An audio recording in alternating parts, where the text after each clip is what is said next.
Hey everyone, my name is Heather Barnes, and I just want to talk about the family systems theory. The family systems theory looks at the family as a whole and says the family is the way it is because of people that exist in it. Anything that happens to that family will affect every single member in some way. It's a big link to each other, and we're looking at the family as a whole. The family systems theory really started to emerge around the 1960s, but there is evidence of its core ideas being used as early as 1926 by Ernest Burgess. He referred to the family as a unity of interacting personalities.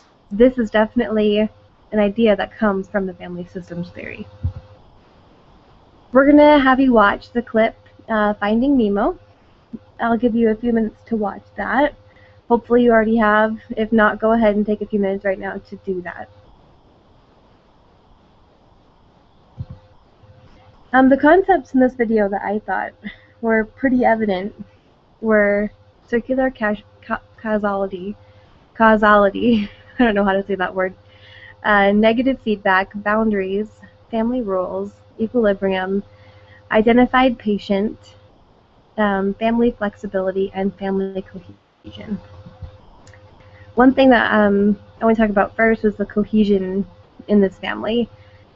This family was incredibly enmeshed, which means they are so close together. They share everything. They do everything together. You know, the opposite of this would be disengaged.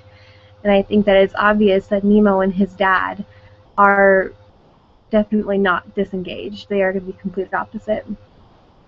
In the book it said that this could result in psychosomatic symptoms if this isn't changed, if the enmeshed family lasts too long. I think Marlin probably made it this way because his wife had passed away, so he and his son grew tremendously close. As time went on, they're all each other had. And Nemo had a difficult time being so enmeshed, obviously, as he tried to break that equilibrium the family had and branch out of his father's limits. The next concept I wanted to talk about was family roles and or boundaries.